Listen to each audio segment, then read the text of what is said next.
Anda masih di Selamat Pagi Cirebon edisi akhir pekan, dan pemirsa, di edisi akhir pekan kali ini yang sedang kita bedah, yang sedang kita diskusikan tentang membangun pelayanan publik berbasis digital.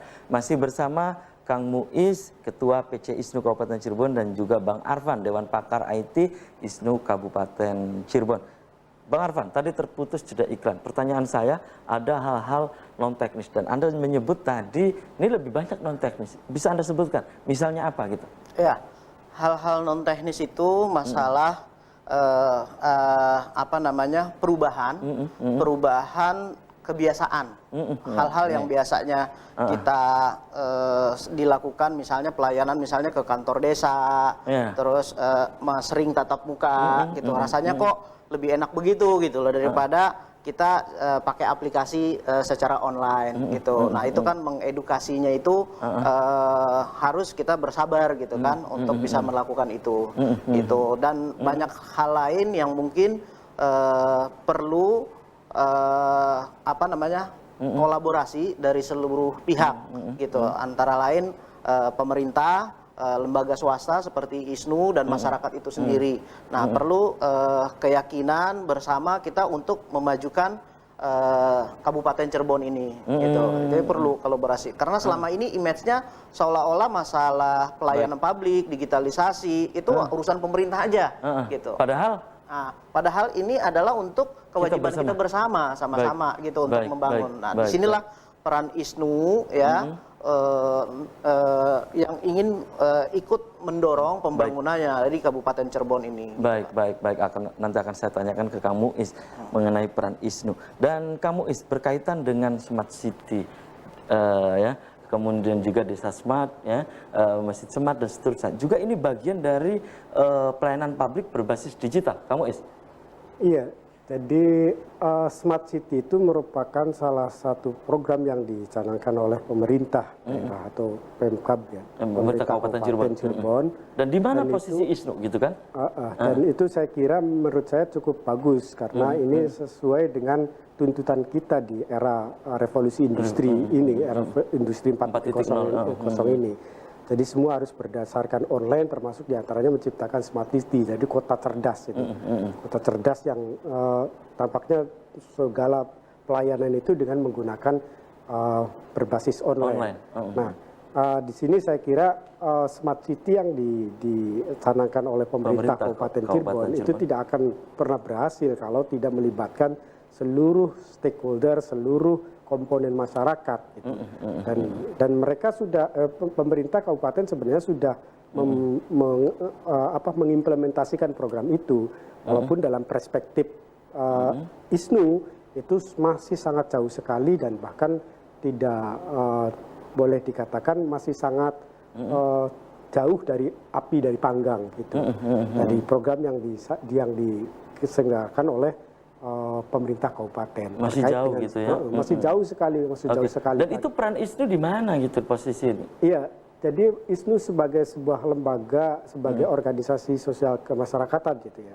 Di sini sebagai lembaga bagian dari civil society, tentu ISNU selain juga mencoba untuk mengamati, mengkritisi, sekaligus juga mengawal, ISNU juga ikut berperan membangun untuk menciptakan smart city yang dibayangkan oleh konsepnya dalam pemerintah itu sendiri, gitu. Artinya bahwa kita mencoba apa sih yang dilakukan oleh pemerintah, kita mencoba untuk melakukan kontrol, selain dikontrol oleh legislatif. Kita sebagai bagian dari masyarakat civil society juga memiliki hak untuk bagaimana kerja dari pemerintah sendiri untuk mewujudkan smart city, misalnya program smart city. Kita punya analisis ke sana. Kita mencoba untuk mengkritisi, mengawal, memantau, memberikan masukan.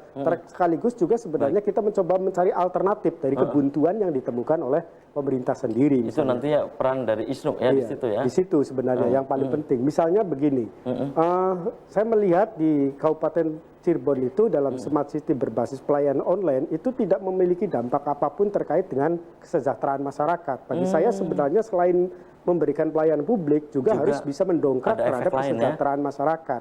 Oleh karenanya saya sering misalnya ngobrol sama teman-teman ahli IT di ISNU itu, cobalah kita berpikir membuat satu aplikasi atau bikin infrastruktur terkait dengan teknologi gitu, tapi yang juga memiliki dampak kesejahteraan ekonomi, dampak lain ya, ada ada dampak efek lain lain. di luar Oke. itu.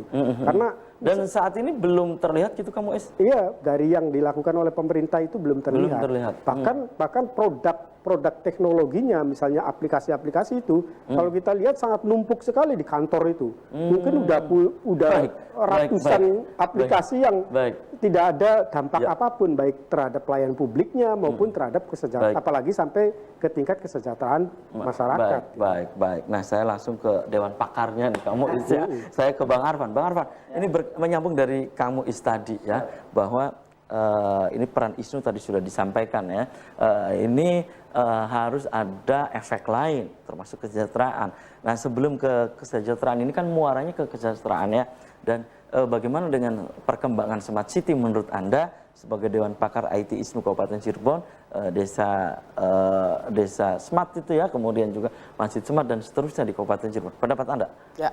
Perkembangan Jadi hingga saat perkembangan gerakan Smart City ini kan dimulai tahun 2013 ya, mulai gitu di Kota Bandung. Kami juga ikut mengawalinya segala macam yang waktu itu dengan Kang Ridwan Kamil gitu Kang kan, Kamil, oke. waktu beliau jadi wali kota. Wali Kota Bandung. Nah, oke. saya lihat sampai saat ini di berbagai kota termasuk Kabupaten Cirebon Berjalan untuk di tempat? implementasinya Smart City itu betul masih jauh karena dilihat dari manfaatnya. Jadi tolak ukurnya itu Barometernya?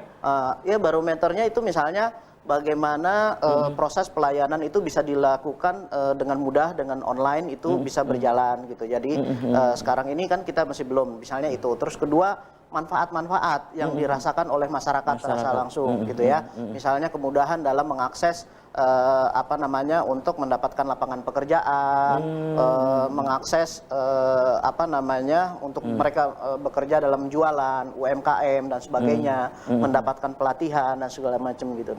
Nah, peran ISNU ini sangat penting karena saya sekian lama sudah lebih dari 10 tahun menggeluti ini, bahwa salah satu sukses faktornya itu adalah pendampingan kepada masyarakat. Pendampingan yang Anda maksud?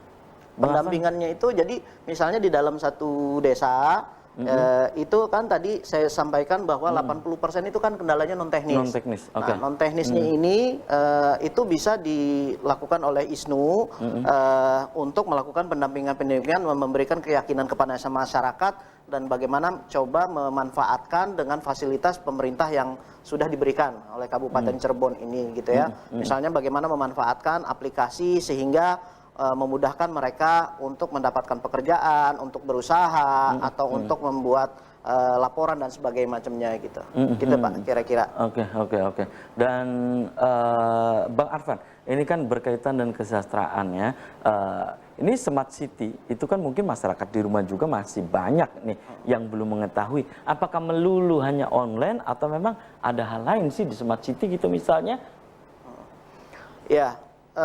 Maksudnya melulu online dan hal-hal lain. Hal lain itu menyentuh tadi untuk kesejahteraan apa? Ini bisa Anda jelaskan gitu? Iya. Jadi gini, saat ini dengan online itu, dengan usaha dan sebagainya sudah banyak dilakukan oleh perusahaan-perusahaan dari luar negeri bahkan yang online. Ya kita tahu online shop, Shopee segala macam. Nah, harusnya itu pemerintah berperan juga di situ memfasilitasi gitu. Jadi kita membuat suatu closed loop system, jangan sampai produknya yang buat aplikasi mungkin orang kita, terus dia punya yang beli orang kita, yang memanfaatkan orang kita, tapi uangnya keluar gitu kan. Gitu kan. Nah, yang punya tuh orang luar segala macam. Kalau bisa ini jangan keluar dari Cirebon lah, biar bisa dimanfaatkan sehingga membuat kesejahteraan. Nah, dengan online ini banyak warung-warung itu juga yang warung-warung kecil itu bisa dilakukan gitu. Kita banyak punya program dengan ISNU juga ada terkait Smart Masjid. Smart Masjid, ada program. Apa itu Smart Masjid? Tapi tahan dulu nih, ya, Bang Arfan dan pemirsa. Selamat pagi Cirebon edisi akhir pekan akan segera kembali usai jeda iklan berikut ini.